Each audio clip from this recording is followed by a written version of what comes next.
నమస్కారం రఘురామకృష్ణరాజు గారు. నమస్తే అంజి గారు. ఉండిలో మొత్తానికి ఏదో ఒక కార్యక్రమం జరుగుతూనే ఉంది. సో ఉండి అంటే రఘురామకృష్ణరాజు గారు, రఘురామకృష్ణరాజు గారు అంటే ఉండి. సో ఇంకా పార్టీలకు అతీతంగా అక్కడ జెండా పాతేస్తున్నట్టు కనిపిస్తుంది. అలాగని కాదు, జెండా పాతాలని కాదు. ఆల్రెడీ ప్రజలు ఒక విశ్వాసంతో ఎన్నుకున్నారు కాబట్టి ఆ విశ్వాసాన్ని కాపాడుకోవాల్సిన బాధ్యత ఉంది. అందుచేత నేను ప్రామిస్ చేసిన దానికన్నా డెఫినెట్గా చాలా ఎక్కువే చేయాలనే పట్టుదలతో పనిచేస్తాను. సో దానికి తగ్గట్టు అంటే ప్రభుత్వాన్ని పెద్దగా నేనేం అడగట్లా. ఫండ్స్ అక్కడి నుంచి తీసుకోవట్లేదు. ఓకే, ఎక్సెప్ట్ అడ్మినిస్ట్రేటివ్ సపోర్ట్ తప్ప నేను పెద్దగా అడగట్లా. ఓకే, అంతా నా స్నేహితులు, ఊళ్ళో వాళ్ళు. ఇప్పుడు దాకా ఏ పని తలపెట్టినా నాకు నిధుల కొరత అయితే రాల. Okay, okay. ప్రభుత్వ నిధులు కాదు. ఈ డిప్యూటీ సీఎం రచ్చ ఏంటి సార్? ఎందుకు ఇంత రచ్చ జరిగింది? ఏముందండి, అంత టీ కప్పులో తుఫాన్ లాగా సమసిపోయిందిగా. ఏదో నా ఉద్దేశం ఈ టీడీపీ క్యాడర్ రూపంలో ఇగ్నైట్ చేసింది వైసీపీ వాళ్ళని అనుకుంటున్నా. సో మళ్ళీ అటు జనసేన నుంచి కూడా ముందు వీళ్ళు ఇగ్నైట్ చేసిన తర్వాత ఓకే, టీడీపీలో కూడా కొద్దిమంది మాట్లాడారు. ఏదో ఒక డిబేట్లో అడిగినప్పుడు నేను కూడా చెప్పా, ఉంటే డెఫినెట్గా ఒక ఉపనాయకుడు, ఒక ఉప ముఖ్యమంత్రి పదవి టీడీపీ వాళ్ళు కూడా ఉంటే బాగుంటుందని ఎవరైనా అడిగితే చెప్తారు. అది ఎందుకు ఉత్పన్నమైంది, ఎక్కడ స్టార్ట్ అయింది అని అంటే బహుశా నా ఉద్దేశం వైఎస్ఆర్ కాంగ్రెస్ వాళ్ళే అప్పట్లో కదుపుంటారు. అయినా ఇదంతా ఇప్పుడు క్లోజ్డ్ చాప్టర్. కళ్యాణ్ గారు చాలా స్ట్రాంగ్గా చెప్పారు, అసలు ఆ టాపిక్ ఎత్తొద్దని. చంద్రబాబు గారు ఇంకా స్ట్రాంగ్గా చెప్పారు. ఈయన ఈరోజు బర్త్డే జరుపుకుంటున్న లోకేష్ గారు కూడా స్ట్రాంగ్గా చెప్పారు. సో అంచేత అది ముగిసిన అధ్యాయం. ఇంకా మనం కానీ ఒకటి సార్, ఇక్కడ ఇప్పుడు ఈ ఎక్కువ ప్రాధాన్యత అనుకున్న దాని మీద ఎక్కువ ప్రాధాన్యత పవన్ కళ్యాణ్ గారికి ఇవ్వడం జరుగుతుంది, దానివల్ల ఈ సమస్యలు వస్తున్నాయి అనేది కేడర్ అభిప్రాయం అనుకోవాలా? లేదండి, పవన్ కళ్యాణ్ గారికి ప్రాధాన్యత డెఫినెట్గా ఉంటుంది. బట్ పొత్తులో ఒక పార్టీలో లీడరు, డెఫినెట్గా ప్రాధాన్యత ఉంటుంది. ఆయనకి ప్రాధాన్యత ఉన్నందుకు ఎవ్వరూ బాధపడరు, సంతోషిస్తారే తప్ప. ఎందుకంటే ఆయన వలన కూడా కూటమి లబ్ధిపడింది బాగా. ఎవ్వరూ బాధపడరు, సంతోషించే వాళ్ళే తప్పితే బాధపడే వాళ్ళు ఎవరూ ఉండరు పవన్ కళ్యాణ్ గారు. అటువంటి గౌరవం దక్కినందుకు వాళ్ళు, జనసేన వాళ్ళు హ్యాపీ, తెలుగుదేశం వాళ్ళు కూడా ఈక్వల్లీ హ్యాపీ. అందులో ఏమీ సందేహం అక్కర్లా. అలాగే తెలుగుదేశం వాళ్ళు కూడా కోరుకున్నట్టున్నారు, మీరు కోరుకున్న ఎవరో మాట్లాడొద్దు అని చెప్పి ఇన్స్ట్రక్షన్ వచ్చింది కాబట్టి. అట్లంటే కొన్ని సందర్భాల్లో ఇప్పుడు అనిత్ గారి విషయం కావచ్చు, తర్వాత బిఆర్ నాయుడు గారి విషయంలో కావచ్చు, ఇట్లా కొంత వ్యతిరేకంగా అంటే ప్రభుత్వానికి కావచ్చు లేదా పర్సన్ ఏదోటండి, అవన్నీ అయిపోయిన ఇష్యూలు. చక్కగా ప్రేమించుకుంటున్నారు కూటమి పెద్దలు. లేదు, బాగుండాలి కూటమి, అట్లని కాదు, అది ఓకే. బట్ ఇవన్నీ కూడా అప్పుడప్పుడు రేజ్ అయిన ఏవైతే ఉన్నాయో అది అవుతూ ఉంటాయి. భార్యాభర్తల మధ్య కూడా ఏదో రావచ్చు. ఇక్కడ అసలు భార్యాభర్తలు బాగున్నారు, శుభ్రంగా ఉన్నారు. కళ్యాణ్ గారు, చంద్రబాబు నాయుడు గారు, లోకేష్ గారు అందరూ కూడా ఈయన మా అన్నయ్య అంటాడు, ఆయన మా సోదరుడు అంటాడు. ఇదివరకు పూర్వం cinema fans, Ramarao fans, Nageswararao fans, వాళ్ళిద్దరూ బ్రదర్ అనుకునే వాళ్ళు, వీళ్ళేమో కొట్టుకు చచ్చేవారు. అలాగా వాళ్ళు బాగున్నారు. ఎందుకు చెప్పండి. నాయుడు గారి విషయంలోనే ఒక చిన్నది, కాల్చి తినేస్తున్నారు. కాదు లోకేష్ గారే అది ఆయన వ్యక్తిగత అభిప్రాయం అని చెప్పేసి కూడా అనటం జరిగింది. ఆయనే ఒప్పుకుంటం జరిగింది. కాబట్టి ఇది ఒక రకంగా పవన్ గారు దుందుడుకు స్వభావం వల్ల కొన్ని జరుగుతున్నాయి అనుకోవాలా? ఏముందండి, ఇప్పుడు పవన్ గారు ఆ స్వభావం వల్లనే రాజకీయాల్లోకి వచ్చారు. ఆయనకి ఏదో చేయాలన్న తపన ఉంది. Is a good human being. రాజకీయాల్లో కూడా ఆవేశమే ఆయన రాజకీయాల్లోకి తీసుకొచ్చింది. ఆ ఆవేశం కూడా ఈ అద్భుతమైన విజయంలో ఒక పార్ట్ అయింది. సో అలాగా ఆవేశం అన్నదే లేకపోతే ఆయన ఏదో అందరిలాగానే సినిమాలు యాక్ట్ చేసుకుంటానే ఉండేవాడు. ఆయన ఆవేశం ఉండబట్టే, కొంచెం ఎక్కడో చెగువేరా ఛాయలు ఉండబట్టే మరి రాజకీయాల్లోకి రావటం, దుర్మార్గం మీద ప్రతిఘటించడంలో. అఫ్కోర్స్ వీళ్ళందరికీ అర్జునుడు నేనే, వీళ్ళందరికన్నా ముందు మొదలెట్టింది నేనే, రచ్చబండ. బట్ చివరిలో ఆయన లాస్ట్ 1 year వీరోచితంగా ఆయన ఇమేజ్ ఉన్న స్టార్ కాబట్టి ఆయన ఫైట్ అన్నదే బాగా బ్లో అప్ అయింది. ఇప్పుడు ఇక్కడండి ఓకే. ఈ గడిచిన ఈ 6 ఏళ్లకు సంబంధించి చూసుకున్నట్టయితే అటు ప్రజల్లో గానీ, లేకపోతే క్యాడర్‌లో గానీ ఎక్కడన్నా అసంతృప్తి అని అంటే ఎవరికి చెప్పగలుగుతారు మీరు?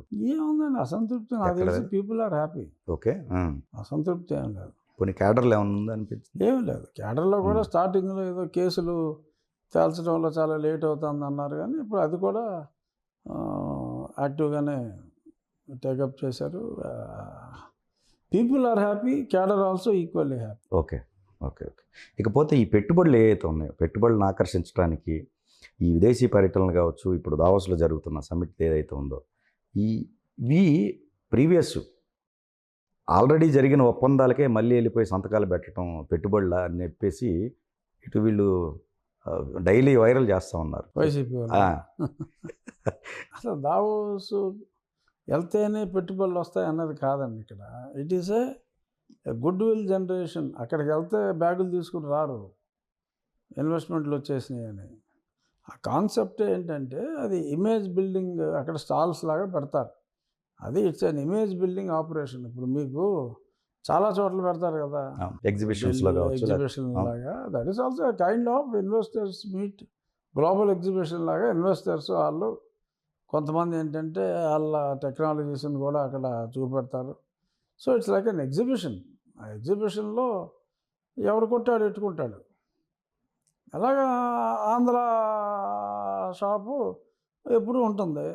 ఇప్పుడు ఏంటంటే ఇండియా మొత్తం ఒక షాప్ లాగా పెట్టి అందులో సబ్ షాప్స్ లాగా మోడీ గారు ఏదో కొత్తది ఏదో డిజైన్ చేశారు. So you are exhibiting your state and you are trying to lure people to come and invest in my state. So అది దాని రిజల్ట్ ఓవర్ నైట్ వచ్చేది. But it's a goodwill building exercise. Click అవ్వచ్చు, ఆ సంవత్సరం click కాకపోవచ్చు. But డెఫినెట్గా మనం పెట్టి ఖర్చుకి ఏముంటుందండి, ఒక 10 మంది వెళ్తే ₹1 కోటి అవుతుంది మహా ఖర్చు అయితే. బట్ కరెక్ట్గా ఒక ఇన్వెస్ట్మెంట్ క్లిక్ అయినా కూడా it will do wonders for the state. So అందుకని చెప్పి వెళ్ళటం అనేది చాలా అవసరం.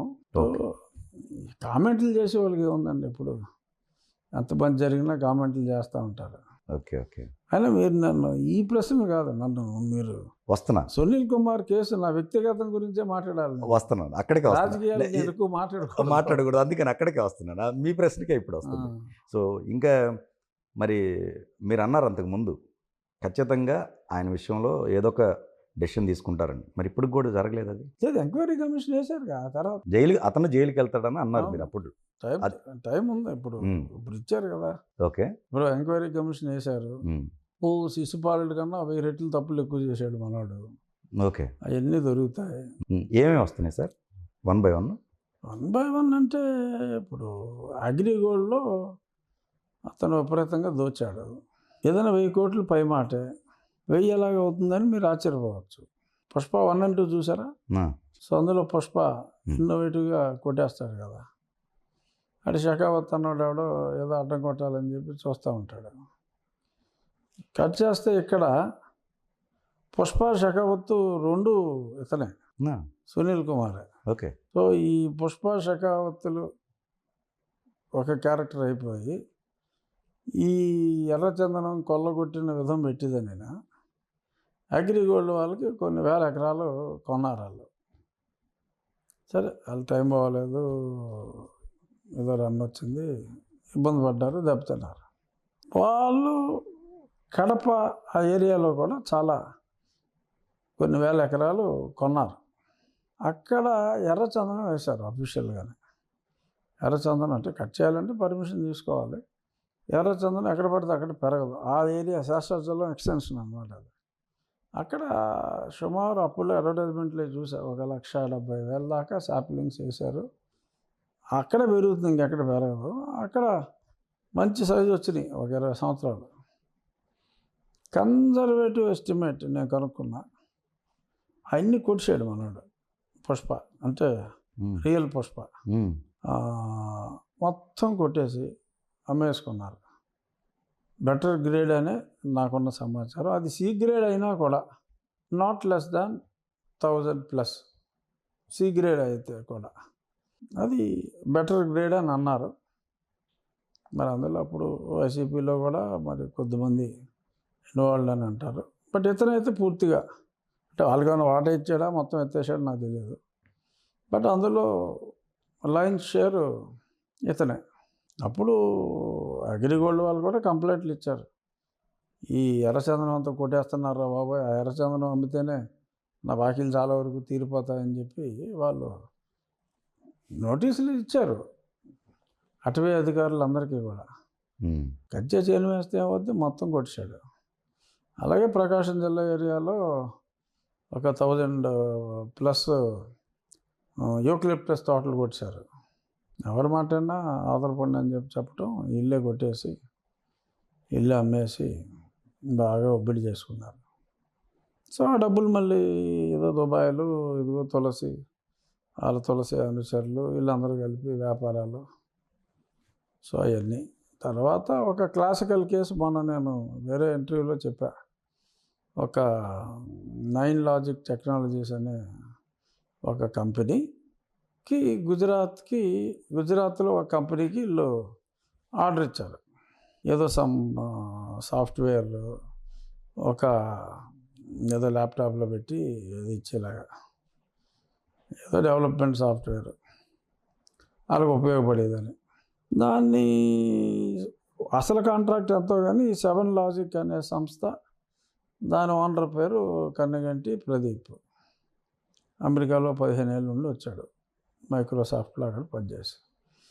ఇప్పుడు అమెరికాలో ఏదో కంపెనీ ఉంది, ఇక్కడ ఈ కంపెనీ రన్ చేస్తున్నాడు. వాళ్ళకి 1.5 crore కాంట్రాక్ట్. వాడు 75 లక్షల ప్రిన్సిపల్ వాడికి ఇచ్చారు, గుజరాత్ వాడు వీళ్ళకి పే చేశాడు. నెక్స్ట్ అమౌంట్ అద్దంకిలో అతని అకౌంట్ ఐసిఐసిఐ సికింద్రాబాద్. అద్దంకిలో రామకూరు అనే ఒక విలేజ్కి సంబంధించిన జయకృష్ణ అనే ఒక వ్యక్తి. జయకృష్ణ ఎవడంటే ఈ తులసిగాడికి ఎవరో గుడివాడ ఎమ్మెల్యే రైట్ హ్యాండ్ ఉన్నాడు కదా, తులసి బాబు, ఇప్పుడు జైల్లో ఉన్నాడు. సునీల్ కుమార్కి బాగా ప్రమాదగానం అంటాడు అప్పుల్లో. తర్వాత అతనే ఇక్కడ పెట్టాడు అతన్ని. సో తులసిబాబు ఊరు. తులసిబాబుని మొన్న జైలుకి తీసుకెళ్ళేటప్పుడు కూడా వీడు అక్కడ ఆహాకారాలు చేసిన వాళ్ళు ఉన్నాడు, ఈ జయకృష్ణ అన్నాడు. జయకృష్ణ అన్న అతని పేరు మీద ఆ కంపెనీ పేరుతో వీళ్ళు అకౌంట్ ఓపెన్ చేస్తారు. రెడ్ హ్యాండెడ్, ఆల్ డీటెయిల్స్ నేను సబ్మిట్ చేశా. ఓకే, ఏసీబీకి. ఇంకా దొరకపోయే సమస్య లేదు. ఓకే, ఆ అకౌంట్లోకి సిఐడి కూడా డబ్బులు పే చేశాడు. ఆ అకౌంట్లోకి పే చేసి వీళ్ళు ఖర్చు పెట్టారు. అంత ఫూలిష్గా ఎవిడెన్స్ రేపు పొద్దున పట్టుబడతామని కూడా ఏమీ లేదండి వాళ్ళకి. అది వచ్చింది రేపు పొద్దున పట్టుబడతామని వచ్చి ఇతన్ని పెద్దిరాజు అని ఒకడు ఉన్నాడు, అన్నింటిలోనూ వీళ్ళ క్రైమ్లో పెద్ద పార్ట్నర్ ఆడు, సర్కిల్ ఇన్స్పెక్టర్ ర్యాంక్. ఆ పెద్దిరాజు అన్నాడు ఫోన్ చేసి ఇలాగ సునీల్ కుమార్ గారు ఒకసారి కలుద్దాం అంటున్నారని చెప్పి ఏదో గుంటూరు రమ్మని, అక్కడ సునీల్ కుమార్ అక్కడికి వెళ్ళా. ఇతనే మాట్లాడి బెదిరించి కొన్ని కాగితాల మీద ఆ అకౌంట్ ఇతనే ఓపెన్ చేసినట్టు ఇలా సంతకాలు పెట్టించుకుని ఇంకా పిచ్చి పిచ్చి అసలు ఏమాకని చెప్పి గట్టిగా బెదిరించి చాలా హెరాస్ చేయడం కూడా జరిగింది. సో అప్పుడు ఇతను చూపెట్టాడు ఫోన్ కాల్స్, ఇలాగా డీజీ అని వచ్చింది. మధ్య మధ్యలో వెళ్ళి మాట్లాడుతున్నాను కదా, ఇదిగో డీజీ, ఆయనే ఫాలోఅప్ చేస్తున్నాడు, మాట్లాడతావు నువ్వు కూడా అంటే ఇది అక్కర్లేదని. సో అలాగే చాలా అరాచకం చేశారు. సో అకౌంట్ డీటెయిల్స్ అన్నీ ఇచ్చేసారు. అందులో ఎక్కువ అద్దంకిలోనే చాలామందికి 500 దగ్గర నుంచి కొన్ని వేల రూపాయలు, కొన్ని లక్ష రూపాయలు కొద్దిమందికి, అలా రకరకాల డినామినేషన్లో ఒక 6 షీట్లు ఉన్నాయి బ్యాంక్ ట్రాన్సాక్షన్ అంతా. ఇప్పుడు మీరన్న అంకె ఏదైతే ఉందో, ఇది కాక అగ్రిగోల్డ్ బాధితులకి జగన్మోహన్ రెడ్డి 996 కోట్లు ఇచ్చాడు. ముందు 10,000 దాకా, తర్వాత 20,000 దాకా అని మొత్తం 9 లక్షల మంది కవర్ అయ్యారు. ఆ లిస్ట్ ఎవరికి ఇచ్చారా అని అడుగుతున్నారు. అగ్రిగోల్డ్ వాళ్ళు అడిగారు. ఎందుకంటే రేపు పొద్దున్న కోర్టు ఈయన వాకిలు తీర్చమంది అనుకోండి, అగ్రిగోల్డ్ వాళ్ళని. ఆస్తులు అప్పచెప్తే ఆస్తులు అమ్మి తీర్చాలి వీళ్ళు బాకీలు. బాకీలు తీర్చాలంటే ఇప్పుడు 996 ప్రభుత్వం వచ్చింది. అది ప్రభుత్వానికి కట్టాలి కదా. వీళ్ళ షేర్ హోల్డర్స్కి ఇచ్చారా, వీళ్ళ డిపాజిటర్స్కి ఇచ్చారా, ఎవరికి ఇచ్చారో తెలియాలి కదా వీళ్ళకి. ఎవరికి ఇచ్చారో ఆ లిస్ట్ మాకు ఇవ్వండి రా బాబు అని అడిగారు. లిస్ట్ ఎవరే? నాకు తెలిసింది అందులో ఒక 3-4 అకౌంట్లు దొరికితే నేను అకౌంట్ డీటెయిల్స్ ఇచ్చా. అలా చెప్పడానికి కూడా రెడీగా ఉన్నారు. మాకు సంబంధం లేదు అగ్రిగోల్డ్, మా అకౌంట్ నెంబర్లు తీసుకుని మాకు 5,000 ఇచ్చి 15,000 ఈ తులసి ఆ గ్యాంగ్ అంతా కొట్టారని చెప్పి ఇచ్చారు వాంగ్మూలాలు. వాళ్ళ అకౌంట్ డీటెయిల్స్ ఇచ్చారు. బట్ మొత్తం మీద కనీసం ఆ 996 కోట్లలో అట్లీస్ట్ ఒక 300 చిల్లర వేసారు వీళ్ళు. అట్లీస్ట్ కాదు, ఎవరికి ఇచ్చారో పేర్లు లేకపోతే ఏంటి?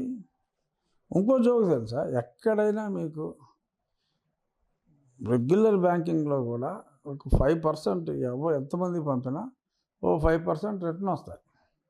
ఆ మనిషి లేడనో, అకౌంట్ మూసేయడనో, చచ్చిపోయాడనో, కనీసం 5% అనేది ఎనీ ట్రాన్సాక్షన్ రిటర్న్ అన్నది థంబ్ రూల్. ఒక్కటి కూడా రాలేదండి వెనక్కి. ఈ లోపం చేయించినాయి కదా. అదేలే. సో అలాగా చాలా ఫ్రాడ్ చేశారు. అంత ఈ లెక్కన సంక్షేమాలు కూడా అదే అయ్యే ఉంటుందండి. సంక్షేమాలకు సంబంధించిన డబ్బు కూడా అదే అలా కూడా అయ్యి ఉంటుంది. అది మనకు తెలియదు. అదే ఇక్కడ చిన్న సునీల్ కుమార్ అన్న వ్యక్తి అసలు ఆర్డినరీ ఫిగర్ కాదు. నేను ఉన్నట్టు నన్ను జగన్మోహన్ రెడ్డి చెప్తేనే చేశాడు, అందులో డౌట్ ఏం లేదు. కానీ చెప్తే బుద్ధి ఉండాలి అవతలడికి చేయడానికి. తప్పు రూల్స్ అన్నీ వదిలేసి చంపేస్తాడు. కరెక్ట్ కాదు కదా. అతని ప్రమోషన్ కోసం సర్వీస్ రూల్స్ పక్కన పెట్టి అసలు ఏ సర్వీస్ రూల్ ఫాలో అవ్వాలి? అతను ఏమనే సంస్థ పెడతామే తప్పు, సర్వీస్ రూల్స్ ప్రకారం చేయకూడదు. ఏదో బెదిరిస్తూ ఉంటాడు, నాకు ఏదో ఆర్గనైజేషన్ ఉంది, నా చేతిలో ఎన్ని ఓట్లు ఉన్నాయి, అది ఇది అని. నిజంగా అంత ఇన్ఫ్లుయెన్స్ ఉంటుందా సార్ ఆయన? ఏముంటుందండి ఇన్ఫ్లుయెన్స్. మాట్లాడితే ఇది నా మీద కూడా ఏం సంస్థలో వీళ్ళతోటి ఏదో కామెంట్లు పెట్టిస్తూ ఉంటాడు, ఏదో భయపెడతా ఉంటాడు. ఎవడో భయపడతాడు అనుకుంటాడు అతను, భయపెడతా ఉన్నాడు. అలా కాదండి. అసలు వాళ్ళు మాట్లాడే వాళ్ళకి కూడా అసలు కులానికి క్రైమ్కి సంబంధం ఏంటండి? క్రైమ్ చేసేవాళ్ళు అన్ని కులాల్లోనూ ఉంటారు. ఒక ఇతను దళితుడైనంత మాత్రాన అతను క్రైమ్ చేస్తే క్రైమ్ గురించి మాట్లాడుతున్న తప్పు అంటే ఎలా?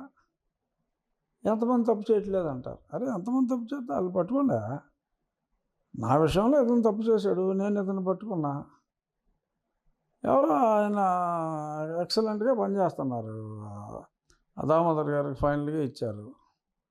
ఆయన క్యాస్ట్ అంటే నాకు మొన్న తెలిసింది. ఆయన కమ్మ అని దాంట్లో రాశాడు. ఇదే వీళ్ళే సునీల్ కుమార్ గ్యాంగ్ ఎయిమ్స్ వాళ్ళు పెట్టారు. వెన్నయ్య, దామోదర, రామ. ఏంటంటే వాళ్ళ పై వాళ్ళు ఏం చెప్తే అది చేస్తానంట, అంతేగాని ఇతను వేశారంట. ఏదో నోటుకు వచ్చినట్టు రాశారు, అర్థం పర్థం లేదు.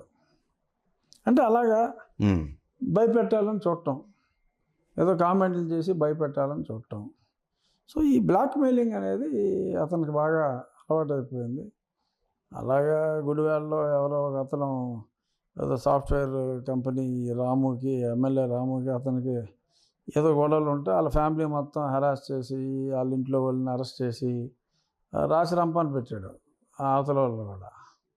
సో ఆ రకంగా అతనికి క్యారెక్టర్ సర్టన్లీ ఈ మేడ్ అరౌండ్ 1,000 crores ప్లస్ అండి. అంటే ఇక్కడ అదే సార్, ఈ నెంబర్ ఏదైతే ఉందో ఇది ఈయన మెయిన్ కీలకమైన వ్యక్తి అయి ఉంటారా, లేకపోతే ఇతను వెనకుండి నడిపించారా, ఇతను ముందు పెట్టి?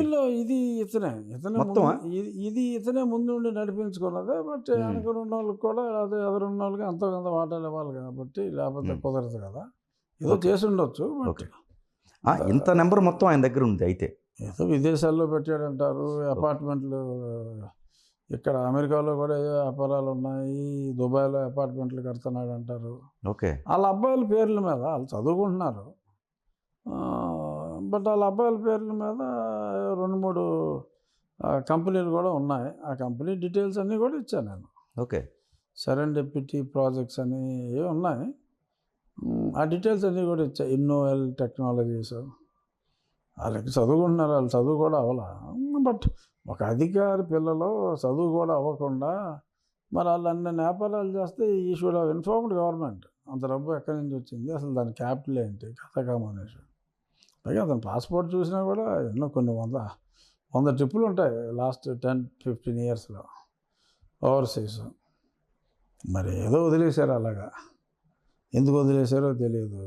ఇతను అసలు యాక్చువల్గా జగన్ టికెట్ ఇస్తే అమలాపురం నుంచి క్యాండిడేట్ అనుకున్నాడు. ఆ ఊపులో, నన్ను అరెస్ట్ చేసిన ఊపులో ఏదో అమలాపురం అయితే డీజీ లేదంటే అమలాపురం ఎంపీ అని అప్పుడు అందరికీ తెలిసింది, బహిరంగ రహస్యం అది.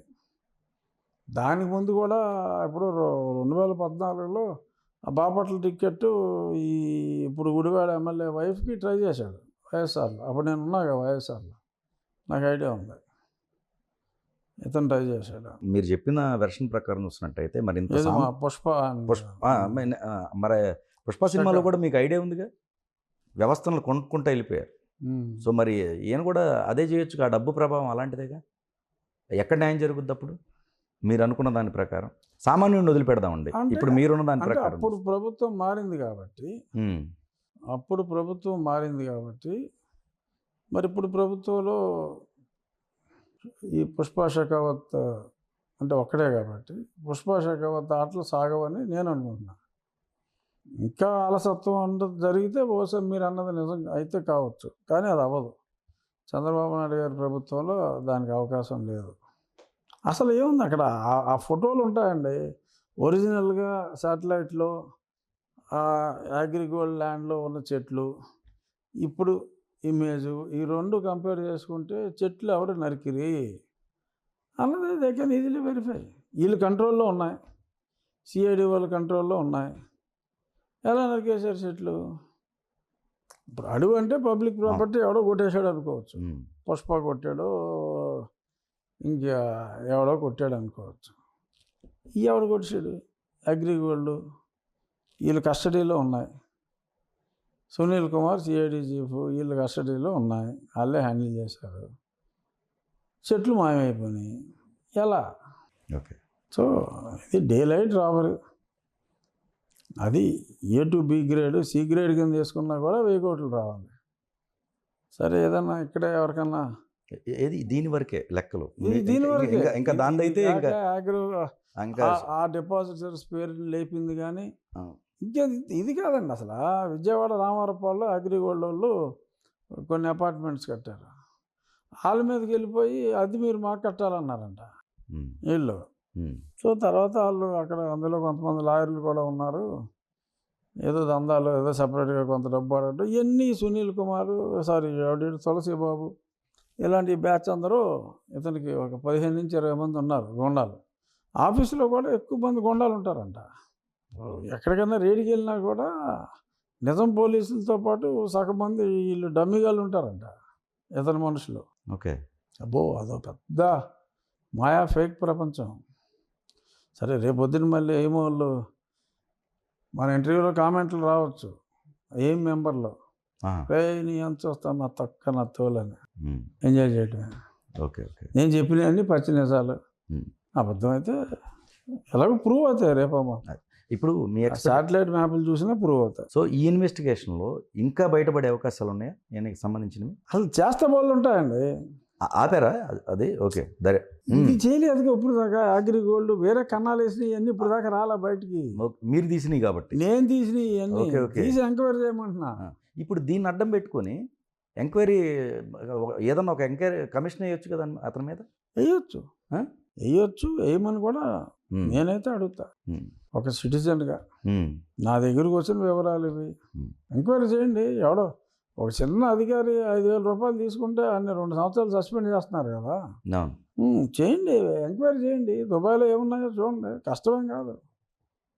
వీళ్ళు చుట్టుపక్కల ఉన్న వాళ్ళు బ్యాంక్ ట్రాన్సాక్షన్లో తులసి కోర్ గ్యాంగ్ ఉంది, వాళ్ళందరూ వీళ్ళ కోసం పనిచేసి ఆ కోర్ గ్యాంగ్ డీల్స్ అన్నీ చూడండి. ఇప్పుడు తులసిని ఎవడైతే కొమ్ము కాస్తున్నాడో వాళ్ళ డీల్స్ అన్నీ కూడా చూడండి, చూస్తే తెలిసిపోతుంది ఓకే. అని నేను అడుగుతున్నా. అసలు under article 311 of Indian constitution ఏంటంటే, ఒక అధికారి తీవ్రమైన తప్పులు చేస్తే ప్రభుత్వం can after enquiry they can remove him from service. Right. ఇప్పుడు ఎంక్వైరీ కమిషన్ వేశారు కాబట్టి I think if the report is factual, డెఫినెట్గా అతను under 311 will be removed from service. అలాగని శిక్షలు అది వేరు. ప్రీవియస్ ఇది నా కస్టోడియల్ టార్చర్లో అతని రోల్ క్లియర్గా ఉంది. ఇది ఎక్స్ట్రా, ఇవన్నీ కూడా ఈ ఎక్స్ట్రా అంటే అధికారం అడ్డం పెట్టుకొని దోపిడీ. ఓకే. ఇప్పుడు విజయపాల్ గారికి మరి బెయిల్ వచ్చే అవకాశం ఉంటుందండి? అంటే నాకు తెలిసి ఉండే అవకాశం లేదు. విజయపాల్ చాలా తక్కువ అవకాశాలు డెఫినెట్గా. ఎందుకంటే అతను మెయిన్ ఆరో, అతను నోరెప్పట్ల అంటున్నాడు. కాదు సార్, ఇప్పుడు ఈయన అంకి ఇంత ఉంది కదా, ఇప్పుడు ఈయన్ని మేజర్గా ఈయన చెప్పిన ప్రతి పైన ఆయన చేశారు. అప్పుడు ఆయన దగ్గర లేవా దీనికి సంబంధించిన నెంబర్స్? లేకపోతే అభిషేక్ మను సింగ్ సరే, అది మన 3 సార్లు అంటే మినిమం 3 బాతికలు తీసుకుంటాడు. అదేంటంటే పార్టీ వైఎస్ఆర్సీపీ ఉందనే ఒక కామెంట్స్ అప్పుడు వచ్చినాయి కాబట్టి అది కూడా కాదేమో ఇప్పుడు డైరెక్ట్గా ఏనే ఇవ్వచ్చు అన్నట్టుగా ఉంది ఇప్పుడు యాంకల్ చూస్తుంటే. లేదంటే రియల్ పుష్పరాజు ఇచ్చి ఉండొచ్చు. కానీ నిజంగా సిఐడి అనే ముసుగులో ఈ చేయటం అనేది ఎంతవరకు ఎన్ని అరాచకాలండి. ఇప్పుడు అంకబాబు గారు తెలుసు కదా మీకు. అంకబాబు గారు వెరీ సీనియర్, హైలీ రెస్పెక్టెడ్ పాత్రికేయుడు ఆయన. మరి ఆయన్ని ఇంటికి వెళ్ళి రేపేశారు అర్ధరాత్రి వేళ. అక్కడ కొంత వ్యక్తిగత కోపం ఉందంట. నేను ఒకసారి అంకబాబు గారిని, ఏంటి సార్ ఇలాగా మరి అర్ధరాత్రి వచ్చి పట్టుపోతాం ఏంటంటే, అంకబాబు గారు ఉదయంలో చాలా కీ పొజిషన్లో పనిచేశారు. అప్పుడు ఇతను స్టింగర్ కింద ఉండేవాడంట. ఎవడో తర్వాత ఐపీఎస్ పాస్ అయ్యి ఎస్సీ రిజర్వేషన్లో వచ్చాడు. అఫ్కోర్స్ క్రిస్టియన్ అనుకోండి, వేరే విషయం. సరే, ఎలా వచ్చాడో అది డిఫరెంట్ టాపిక్. అతను స్టింగర్ కింద ఉన్నప్పుడు ఏదో ఫ్రాడ్ చేస్తే ఉద్యోగం నుంచి తీసాడు అంకబాబు గారు. ఉదయంలో స్టిక్కర్గా పనిచేస్తున్నప్పుడు ఈయన బాస్గా ఉండి, ఇది ఇచ్చారు ఆన్ రికార్డ్. అంకబాబు గారిని అడిగినా చెప్తారు. Okay, right. సో ఇతను అప్పుల్లోనే పువ్వు పుట్టగానే పరిమళించినట్టు అప్పుడే ఫ్రాడ్ చేస్తే ఇతన్ని తీశారు. అంకబాబు గారు తీసింది. సో అందుకని ఆ మంట మీద కూడా రాత్రి లింగిలు ఎత్తుపోయారు. ప్యాంట్ వేసుకుంటానరా బాబు అన్నా సరే ఊరుకోకుండా. అది అలా అటువంటి నేర, అంటే అది క్రిమినల్ మైండ్. అది దానికి క్యాస్ట్ కలర్ అద్ది క్రిమినల్ కాదు అని కొంతమంది సపోర్ట్ చేస్తున్నారు. అయితే మీ దగ్గర ఇంకా మెటీరియల్ ఉంది, ఇంకా బయటికి పెట్టాల్సిన ఉండుంటుంది. ఇంకొక తర్వాత ఫైర్లోకి వేసారండి అతన్ని. ఫైర్లో వేసిన మనవాడు ఏముంది, తిమిరి ఏదో ఏంటి ఇసుకున్న తైలం తీయవచ్చని ఏదో ఒకటి ఉంది, ఒక పద్యం. అలాగే మనవాడిని ఇక్కడి నుంచి పనిష్మెంట్ అని చెప్పి జగన్మోహన్ రెడ్డి ఇంత కొట్టేశాడని తెలియక తర్వాత తెలుసుకుని గుండెలు బాదుకుని జగన్మోహన్ రెడ్డి తీసాడు అందులోంచి. ఈ అగ్రిగోల్డ్ ఇవన్నీ తెలిసి తీసాడు. తీసేసిన తర్వాత ఫైర్లో వేశారు. జగన్కి తెలియదు పాప పొటెన్షియల్. అయితే నా ఫైర్లో రఫాడించాడు అక్కడ కూడా విపరీతం. అక్కడ శ్రీ విద్యా కన్సల్టెన్సీ అని ఒకటి ఉంది గుంటూరులో, నాని అని. అతను పెద్ద కలెక్షన్ ఏజెంట్ అంట. నాకు మెనీ పీపుల్ ఒక కంప్లైంట్. వాళ్ళ కన్సల్టెన్సీ చాలా ఊర్లో ఉంది. ఆ ఫైర్ ఏజెన్సీ అనమాట. ఎవరైనా ఫైర్ క్లియరెన్స్ కావాలంటే ఏదైనా క్యాష్ ఇవ్వటం, మనవాడు అసలు ఏమీ చూడకుండా రెన్యువల్స్ అన్నీ దడ సంతకాలు పెట్టేయటం. బిఫోర్ ఎలక్షన్, ఈ ఎలక్షన్ కోడ్ ఉన్నప్పుడు అయితే ఇంకా కొట్టు ఆ కన్సల్టెంట్లు తీసుకురావటం. ఇవన్నీ కూడా ఎంత బయటకు వచ్చినాయంటే అంతా మనవాడే తినేసి ఆ లోకల్ ఫైర్ వాళ్ళు అసలు ఏమీ పైసా కూడా వెళ్ళా. సో ఆ ఫైర్ ఆఫీసర్లు వాళ్ళు చాలా డీటెయిల్స్ అన్నీ చాలా ఇచ్చారు నాకు. ఇవన్నీ కూడా ఉన్నాయి. చిన్న వాళ్ళు దొరికేస్తారండి, ఇలాంటి వాళ్ళు దొరకరు. సో మొత్తానికి నేనైతే వదలలేదు. ఎందుకంటే నన్ను టచ్ చేశాడు, రాంగ్గా చంపాలని చూశాడు. సో వాళ్ళు ఎన్ని ట్రిక్కులు వేసినా, ఎంతమందితో సోషల్ మీడియాలో వీడు సొమ్ములు ఇచ్చి నన్ను తిట్టించినా, ఏ ఏ కార్డు తీసి ఎవరి మీదన్నా ప్రయోగిస్తే భయపడతారు కానీ అసలు ఆయన్ని ప్రేమించేవాడు ఎవడో అసలు నాకు ఓటే అక్కర్లా. అటువంటి దుర్మార్గుడిని ప్రేమించేవాడు ఓటు నాకు అసలు అక్కర్లా. అందుకని నేనేం భయపడను. సన్మార్గుడు ఎవడో అతను ప్రేమించడు. అతను అనుకునే దాంట్లో కూడా 10 మంది ఉంటారండి సోషల్ మీడియాలో పోస్టులు పెట్టేవాళ్ళు. అంతకంటే ఎవరో ఉండరు. Right. ఏదో కొంతమందిని బెదిరించడానికి ఎలక్షన్ అంటే అన్నోట్లు కావాలనుకునే వాళ్ళు కొద్దిమంది ఉంటారు. అలాంటి వాళ్ళు వీళ్ళు ఉడతూపులు చూసి ఏదో కొద్ది క్షణాలు ఏమన్నా భయపడితే భయపడొచ్చేమో. బట్ నేను అలాంటివి అసలు పట్టించుకోను. ఎట్లా నెంబర్స్ గేమ్ కదా మొత్తం ఇప్పుడు మీరు చెప్పినట్టు అలాగంటారా? దాని మీద ఉంటుంది కదా మెయిన్. సో అంటే అప్పుడు కూడా మీరు చేసే ఫైట్ వల్ల అంటే మరీ నేకెడ్గా దొరికేసినప్పుడు ఆ, ఇంకా యువతలు నాలాంటి వాడు పోరాడుతున్నప్పుడు అదే. నేకెడ్గా దొరికేసినప్పుడు రైట్ నంబర్ గేమ్ కష్టం అనుకుంటున్నా. కరెక్ట్ అదే అదొక్కటే హోప్. లేకపోతే సామాన్యుడు ఫైట్ చేస్తే కష్టం కావు. మాన్యుడు ఫైట్ చేస్తే ఫస్ట్ అటెంప్ట్లోనే లేపేసేవారు. Correct. నేను ఏదో లక్కీగా బెయిల్ వచ్చి బతికే కానీ ఉమ్, 24 గంటల్లో లోవర్ కోర్టు నుంచి సుప్రీంకోర్టు దాకా వెళ్ళి బెయిల్తో బయటకు వచ్చిన ఉంది భారతదేశ చరిత్రలో నాదే ఫస్ట్, ఇప్పటికి నాదే లాస్ట్. ఏ, అవ్వలేదు. ఉమ్. Venkateshwara thank you sir. Thank you.